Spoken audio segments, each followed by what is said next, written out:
All right. Hey, everybody. So again, I was supposed to be giving this presentation with Swami, who's one of my colleagues, our colleagues at the MSRC. Unfortunately, he was not able to make it up here to beautiful Montreal. But I would like to point out that he did a ton of work on this, and he is really the driving force behind making this presentation happen. So he is a security engineer in our MSRC engineering group. I basically have a background doing security strategy work, doing product security, and breaking things before that. I'd also like to thank Elliot Florio. He's actually up here in the front, probably watching the World Cup game, and, as well as Matt Miller and the rest of the folks, Thomas Garnier, and a number of other folks who helped us out with the content here.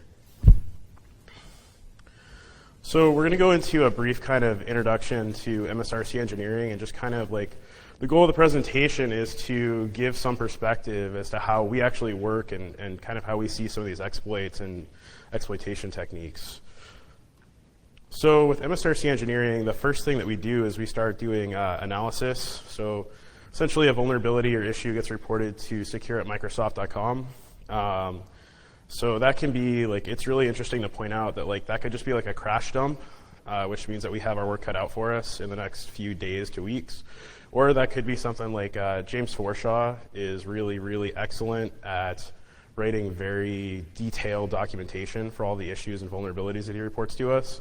It's actually really awesome to get to read that. But essentially the first part here is just determining root cause for the issue and then triaging the impact. So also the engineering team has to work through for all of our different platforms, which platforms are affected and how they're affected, which is actually very complicated. I mean, for example, IE is going to have over 50 versions of Internet Explorer that are actually going to have to get worked through. So really after that, the MSRC engineering team will go through, they'll take the root cause analysis, and they will go through and they'll do fuzzing, they'll hack for variants, as well as really like drill in on that applicability, and we'll start doing fix development. After we have a fix, the product security folks will actually come in and do response. So we'll publish about it. We'll write a bulletin or advisory, or we actually have the SRD blog. So that's a security research and defense blog. And so we'll actually blog about vulnerabilities that we think are really interesting after we patch those. So the last thing here, and this is really where like folks like the Emmett team come in, some of our future work and product security work that looks forward comes in. And kind of where this paper came from is that we look at and determine trends, and we use that to inform the security tools that we use on the next version of the product, as well as driving some hardening for current version, modifying things like the Microsoft Secure Development Lifecycle, so the SDL, so that all these pieces kind of come together to improve customer security. So we're going to get into kind of a high-level overview of these techniques, and this is basically background so that if you guys are not familiar with these pieces, that hopefully we can get everybody kind of spun up to talk about these techniques. So in the real world, just a memory corruption vulnerability doesn't really get you that much anymore. So you really kind of have these vulnerabilities, like used to be buffer overflows, now more like use after freeze, type confusions, that kind of thing. And you have to really combine these with other techniques to write effective exploits, especially like effective and reliable exploits. So this slide is really just to point out that kind of like you have these different gears that kind of all have to come together to make a real functioning exploit.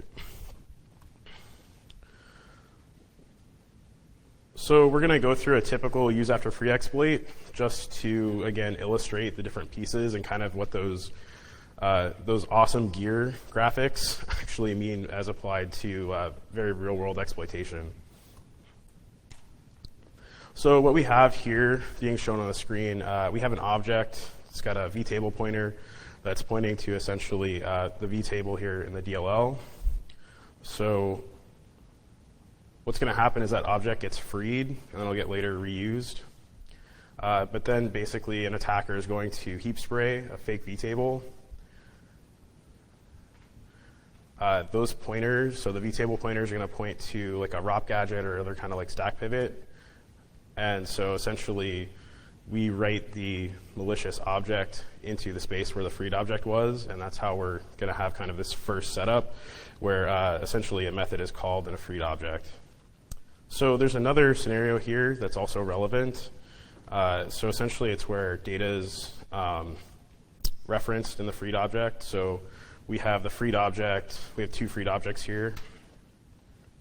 So instead of heap spraying a fake vtable, we're basically going to heap spray a malicious object. And so just to kind of go over, again, this is going back to the gears, trying to keep this high level. So essentially to pull this type of exploitation off, you're going to have essentially, you need for an actual object allocation to be possible, where the freed object is, you need to be able to identify the base address so that you can go ahead and build out your ROP gadgets. Then you also need to be able to spray the heap and identify a valid target here. So like these pointers need to be able to point to something. And for the second technique, you need to be able to identify a suitable malicious object type. And we'll get more into this later. So this is a nice word infographic of different exploitation techniques. This is so like you have time to hopefully compute what we just went through. Everybody looks pretty on top of it though, so I'm gonna just keep on charging forward. So looking at the actual exploitation trends that we see at Microsoft, about 80% of the exploits use a heap spray. So one of the most interesting exploits that we've seen over the past year is essentially where there was no heap spray used for the actual exploitation. So we're going to talk about a technique by Peter from Exodus. So essentially this technique uses an HTML time object, but here in the graphic you can see we have a low fragmentation heap. So we also have a string that we control the contents of as an attacker. So essentially, what's going to happen is this object gets freed, and then we replace it with an HTML time object, which is really interesting because of the way that it actually handles this specially crafted string. It'll actually create an array of pointers for us, pointing to the contents. So like there's a semicolon, essentially breaking apart the string based off of the actual like exploitation that needs to happen. It'll actually create an array of pointers pointing to the string contents that the attacker controls. So essentially what happens is you get the same exploit facility as a heap spray without actually having to spray the heap, which makes this very reliable. In Peter's example, he just used a DLL that doesn't have ASLR turned on, so he just references like at a set offset. And as far as defense goes, the HTML time object is completely obsolete from essentially IE9+. But like Peter's example works against Windows XP with IE8. So ASLR, again, like kind of this address randomization, it doesn't work if it's not turned on. So really, for those of you who do a lot of exploit assessment, this will look very familiar. A lot of these names will look very familiar here. So essentially, if you have libraries you can call that don't use ASLR, that's a big problem, and it basically allows you to have this exploitation technique where you just call these libraries. So we just have memory, we have these DLLs loaded at essentially a set of points, don't need an ASLR bypass. So we actually spent a lot of time working on these types of issues. So in a number of cases, we address these issues at an individual basis. So you'll see, like if you look back, and it's on the slide here, we released a number of patches specifically to enable ASLR on some of these libraries. But if you also look for IE8+ on Windows 7 and above, there's a feature called Force ASLR, which will mandatory opt in all of these libraries to using ASLR. So that prevents this specific technique. Whoa, all right. So yeah, I mean, this is fairly straightforward. If it's not turned on, it doesn't do anything. So there's some other alternative ways to heap spray that are really interesting, both because they're applicable for like, one of them is applicable for Office, another one's just another IE heap spray, but again, I said that 80% use a heap spray, so a lot of those use basically the same type of heap spray. So these were very interesting to us because they essentially were novel in the way that they actually sprayed the heap. So the first one here is a heap spray that uses ActiveX controls. So essentially what you do is you basically do the heap spray using VB6 controls. So this is very interesting because you can embed a binary blob in the ActiveX control that you're spraying, and you can basically just spray memory with your shellcode, and we've seen this used in the wild for MS Office exploitation. Yeah, so they're also, the VB6 controls are implemented in MS Com control, which is a non-ASLR binary. So you can also bypass ASLR with that and then do your ROP. So another one here, okay, yeah, sorry. The defensive measures here, if you're using Office 2013 or higher and 64-bit, you're in really good shape for this. There's also Office-specific settings you can use to prevent the ActiveX control from loading in the documents. And then the Emmet guys have a heap spray protection, which will help prevent this type of attack, as well as the ASR feature in the Emmet 5 version will block this technique. So one of the key tenets of ASLR is that it needs to be really it very much needs to have the R be fulfilled, like it needs to be random in order to actually function. So when it's predictable, we run into some really interesting techniques that were developed kind of where that doesn't quite happen correctly. So one of my favorites actually is the ASLR bypass that Tombkeeper brought up at CanSec West in 2013. So essentially what we have here is we have shared user data, which is at a fixed offset. Shared user data is interesting in this context because it's kind of like a broadcast for the kernel. So the kernel is broadcasting out to basically the entire system a lot of values that are important. So it's basically at a static offset. And one of the things, so what's actually at shared user data, you have the WOW64 shared information array. So in that array, among other things, is the LDR hot batch routine, which allows you to just load a library. You give it a UNC path, and it just will load a library. So you can see that this technique not only doesn't really need heap spraying, it also, since it's a fixed offset, you don't need an ASLR bypass either. So yeah, this is just showing the next couple pieces here. So as far as defense, we essentially had fixed this in Windows 8. So it was fixed when Windows 8 shipped. We shipped MS13063 to fix this as a backport, so down level. So the fix involved moving shared user data into the initialization block of NTDLL, so we no longer had the fixed address in memory, so we don't have this problem anymore.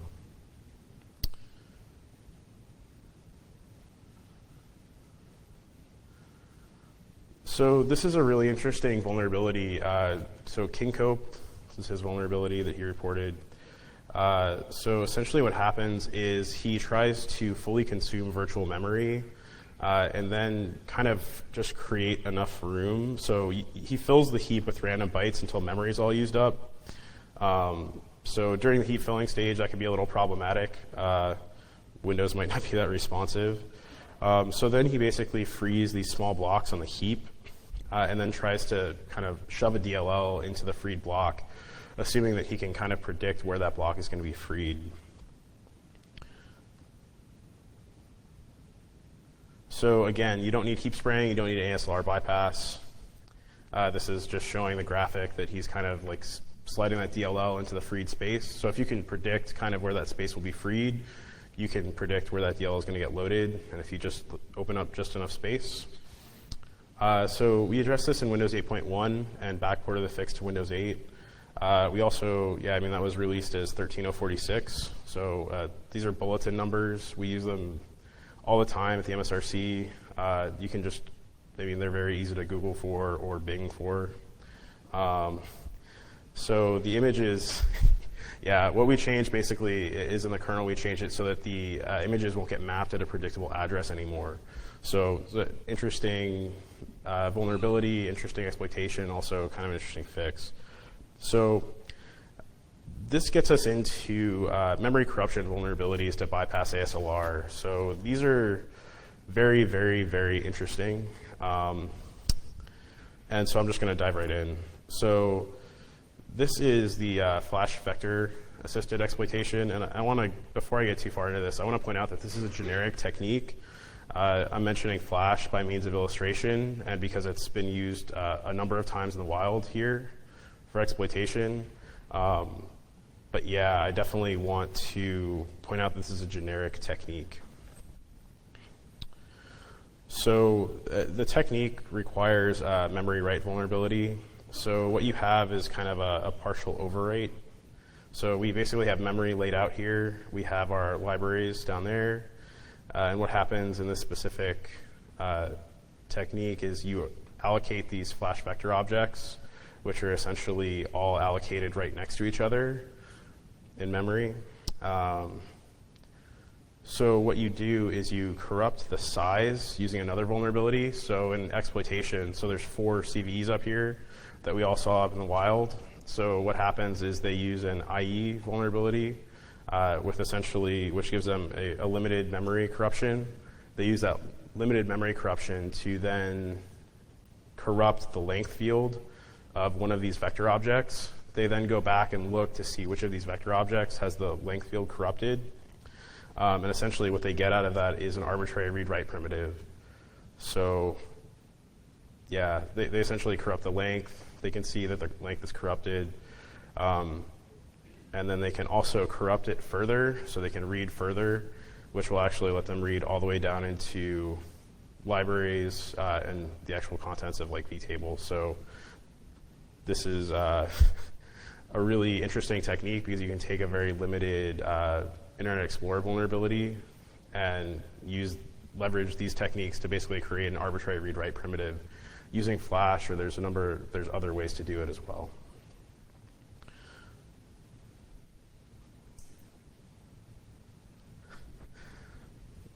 So as far as defending against this, the technique is not effective against 64-bit Internet Explorer 11.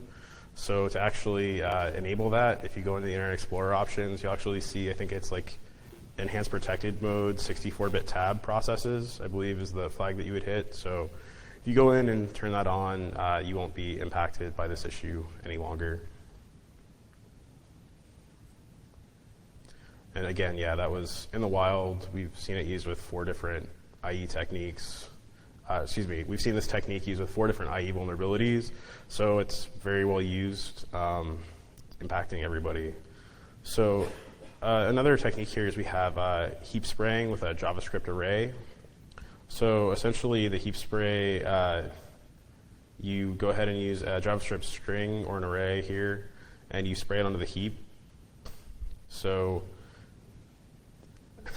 essentially, this is just another technique, the way the allocation happens, which lets you take this small write vulnerability where you're essentially, when the object that's been freed, it's accessing there, you actually can just take this and overwrite that length field, and then you get this larger primitive. So you bypass ASLR effectively by leaking information, which is, the library right there. So this one's interesting as well because as far as defense, we're still investigating what our options are, and we're investigating ways to fix these issues. So the first one, we definitely have seen a number of real-world attacks. The second, we've not seen in real-world attacks. So it's by Yvonne Fratrick. Wow. So this is another of the same type of family of memory corruption exploits that allow you to bypass ASLR. So it's essentially a technique here. It's addressed publicly as CVE 2013-3896. So essentially you have Silverlight, and you are able to more or less trick Silverlight into reading well beyond its buffer that's in memory. So essentially, malicious stream, you basically set the read stream method, and it returns a bytes read number larger than the actual buffer. So what happens is you actually read way past the initial buffer, and that's a big problem because you can bypass ASLR and basically just go right into using ROP gadgets and bypassing dep. This is interesting to us because it's actually one of the first times that we've seen Silverlight used in the wild, like in where we've seen exploits use a Silverlight technique in the wild. It's also interesting because we saw this technique get a lot used in exploit kits. So I'm sure at least some of you guys have seen this before as well. A lot of the original, there's good write-ups. Trend Micro did a really good write-up on this vulnerability. You don't need a heap spray. So this is addressed through 13087. So again, that's another Microsoft bulletin number. And now Silverlight throws a security exception when it does the, essentially instead of doing the bad read. So there we go. So all of these have been so far vulnerabilities that bypass like memory safety mitigations. So things like ASLR. So there's other techniques that we find that get used a lot in exploitation that don't necessarily corrupt memory. They don't, bypass ASLR, but they're still interesting because they're being used in exploitation, which means they're useful to attackers. So this one is interesting just because how basic it is. So essentially what you're able to do is you're able to use the file or resource handler to disclose the presence of a file. So we've seen this used in the wild to detect the presence of emit, to detect the presence of and fingerprint certain antivirus products, host-based agents, that kind of thing. So these are the kind of addresses, like these are basically file or resource paths that can be accessed. And essentially what happens is you have a different error message if the file's there, if the file's not there, which creates a signal that an attacker can read to determine the presence of the file. So we're investigating the issue, but we have not yet addressed it.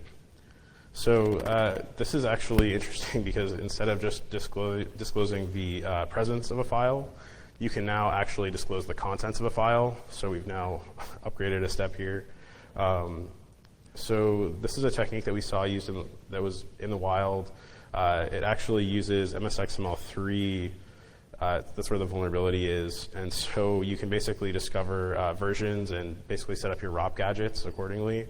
And so this is so I'm going to stop saying this is very interesting. So this particular technique kind of illustrates what MSRC does and what MSRC engineering does. So it's an arbitrary file read, and that's all well and good. It's to the credit of the engineering team that when they did the root cause analysis, they were also able to realize that this could be used to do a same origin policy bypass, which is also fairly damaging in the world of web browsers and all that jazz. So really, this is just kind of a good one because it emphasizes why we do the root cause analysis, why we do the impact analysis, why we look at all the different versions of the product. So yeah, this was updated in MS14.005, and the issue is applicable only on MSXML3.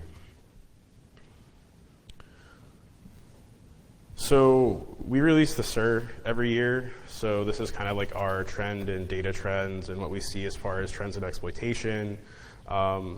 So again, going all the way back to what we do at the MSRC, we take a look at all these different techniques that we find that are interesting, that bypass mitigations.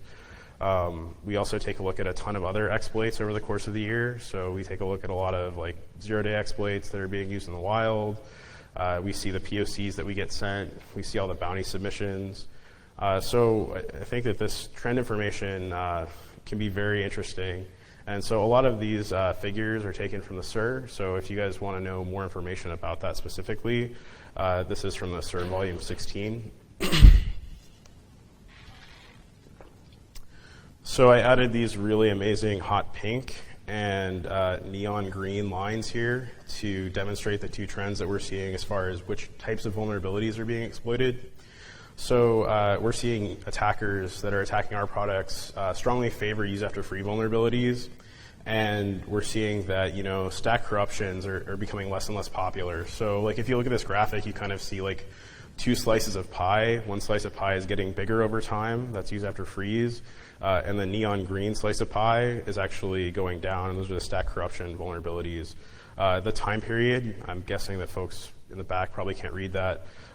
The time period is 2006 to 2013.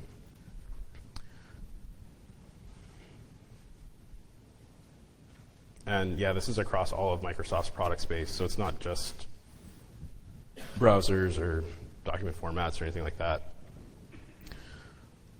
So what we have right here is we also have the techniques that are being used. So in the not applicable and other categories, which are those two tiny, smallest categories, that's where things like the file disclosure, those types of vulnerabilities fit. But really the things that are very interesting to point out here, you see ROP, which is kind of in the middle there, being used in essentially 100% of exploits. So that technique is being used everywhere. You also see, as we said earlier, that heap sprays are being used over 80% of exploits. And then we also saw non-ASLR DLLs were very, very popular, even going through 2013 there. So those would be like the MS Help issue and others. So we really think that by mitigating with forced ASLR, the non-ASLR DLLs, we think that that'll really help. But we're also seeing this trend, like if you look back at the vector-assisted exploitation or the other memory corruption issues that are being used for information disclosure, like we're also seeing the community now that, I mean, essentially the DLLs that were very easily accessible are kind of going away, and we have forced ASLR deployed. We're seeing attackers kind of shift their focus to these information disclosure vulnerabilities. We're seeing new techniques like the couple that I talked about, as well as others being used, and we see that as kind of a reaction to what we're doing on the platform side.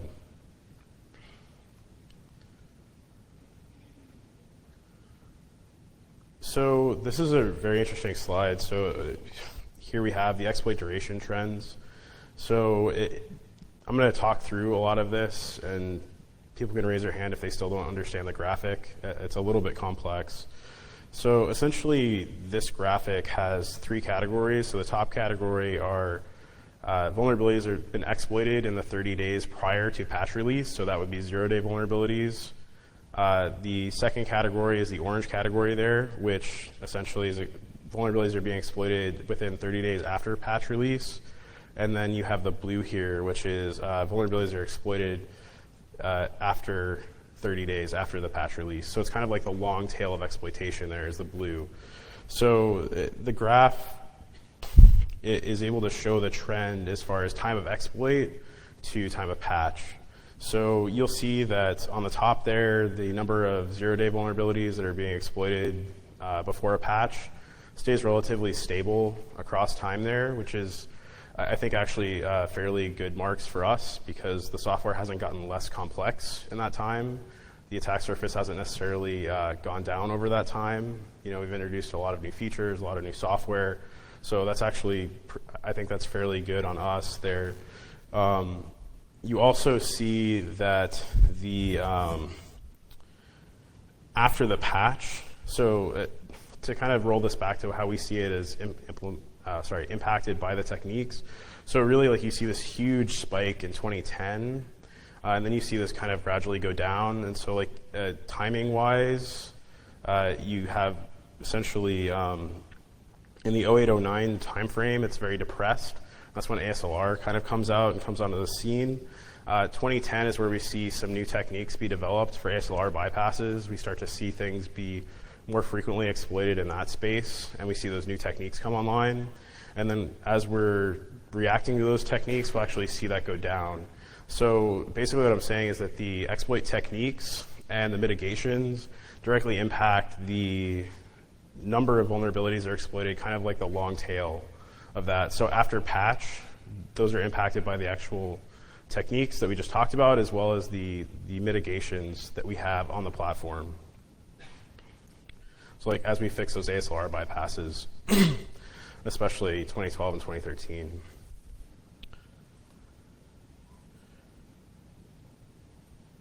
So as far as targets, a lot of folks do incident response in the room. So it's not really news here that older targets are being favored.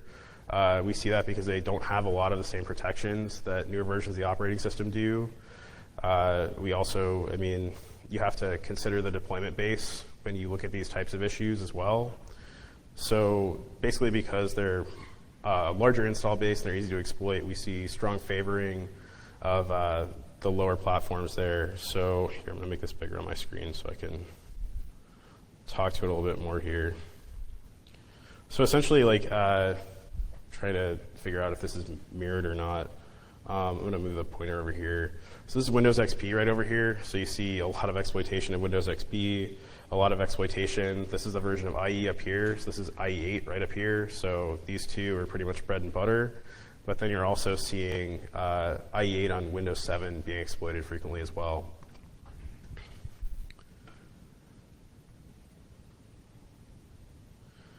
So as far as like in the wild detection and response, we do spend a lot of time at the MSRC dealing with these zero-day issues. Like again, that number stayed relatively stable. So we went ahead and we did MS13-106, where we went ahead and fixed a lot of libraries that weren't compiled with ASLR. 14024, this is where you had the heap spray using the ActiveX controls. We went ahead and addressed that issue. The shared user data ASLR bypass was fixed in 13063, and then the Silverlight issue that was being used in exploit kits was fixed in MS13087.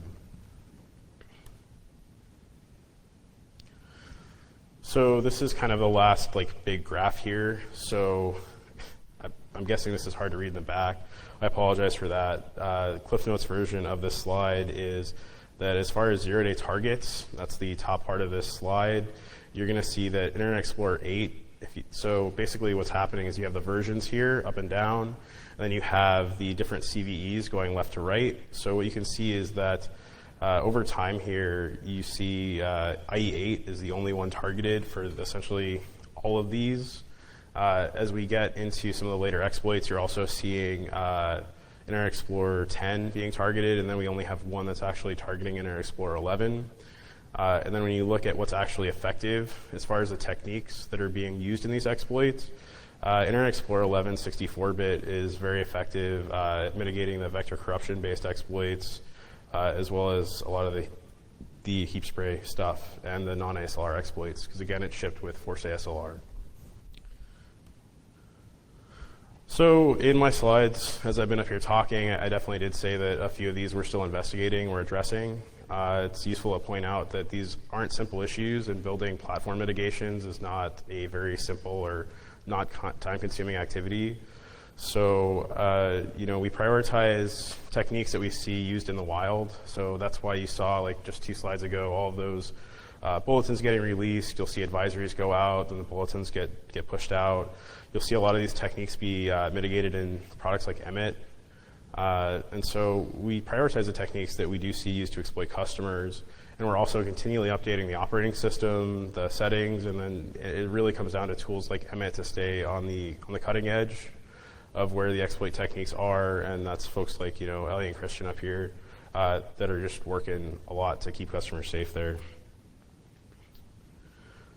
So I'm going to do a shameless plug for the mitigation bypass bounty. So among other things at Microsoft, I run our bounty programs.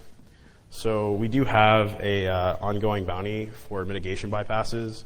The rules, I'm going to summarize them here. They're a little bit more complex, but it needs to be novel. It needs to work on the latest platform with all of the mitigations in place.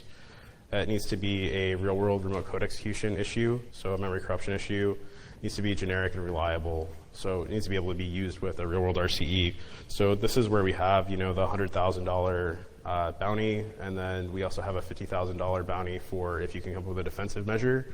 So theoretically, you could submit an exploitation technique and a way to defend against that. And if you did that in a way that we felt met all of these criteria and was professional, you could be looking at up to $150,000. So all of that and any other vulnerabilities that you'd like to report to us, you can report those to us via secure@microsoft.com. So the same way that we've always kind of existed here in the world. And I'm going to go ahead and take some questions now. And I'm happy to answer questions, and then if need be, I'll defer you guys. But otherwise, thank you very much.